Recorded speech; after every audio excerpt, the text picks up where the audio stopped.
Satu tahun telah berlalu sejak peristiwa penggusuran di Pulau Rempang, Batam, Kepulauan Riau pada 7 September 2023. Masih segar dalam ingatan, belasan anak sekolah menangis, tersembur gas air mata dan 7 warga dibui aparat.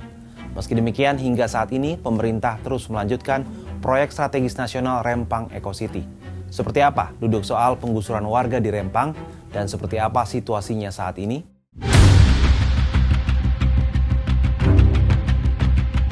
Persoalan di Pulau Rempang berawal dari surat DPRD Kota Batam bertanggal 17 Mei 2004. Surat itu berisi persetujuan masuknya investasi baru ke Pulau Rempang yang ditandatangani Ketua DPRD Batam saat itu Taba Iskandar atas rekomendasi 6 fraksi di DPRD. Persetujuan itu menjawab surat yang diajukan Pemkot Batam untuk mengembangkan Pulau Rempang menjadi kawasan terpadu perdagangan, jasa, industri, dan pariwisata yang dinamakan Rempang Eco City. Pengelolaan PSN ini diberikan kepada PT Makmur Elok Graha yang diberi hak pengelolaan lahan seluas 17.000 hektar. Rencana itu kemudian memantik kekhawatiran warga setempat. Pasalnya, dengan pengelolaan tersebut seluruh Pulau Rempang, termasuk area perairannya, akan dikelola perusahaan. Pulau Rempang sendiri memiliki luas 16.583 hektar. Pulau terdiri atas 2 kelurahan, yakni Rempang Cate dan Sembulang, yang masuk wilayah Kecamatan Galang, Kota Batam. Berdasarkan data pusat statistik, ada 7.512 jiwa yang tinggal di pulau tersebut.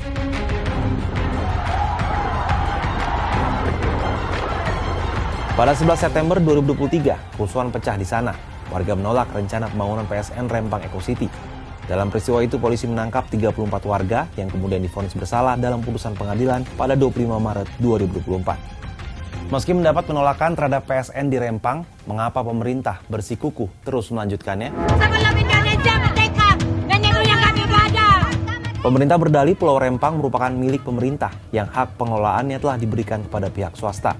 Klaim ini dipakai pemerintah dan menetapkan seluruh wilayah Rempang sebagai kawasan hutan pada 1986.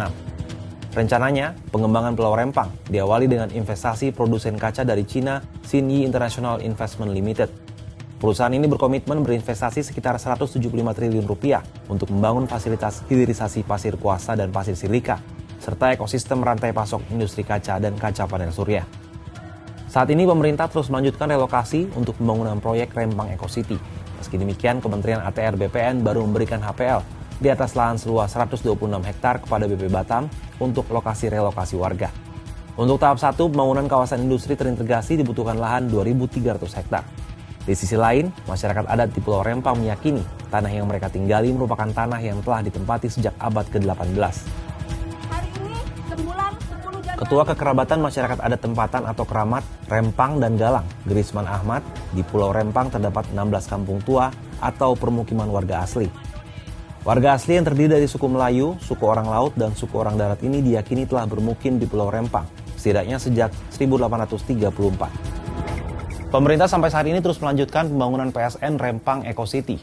Di tahap awal ini, pemerintah telah membangun rumah warga yang akan dijadikan sebagai lokasi relokasi dari warga Rempang yang terkena dampaknya. Namun meski terus berjalan, penolakan terhadap pembangunan di Rempang masih terus berlanjut. Warga Rempang tetap memilih untuk bertahan di tanah leluhur mereka.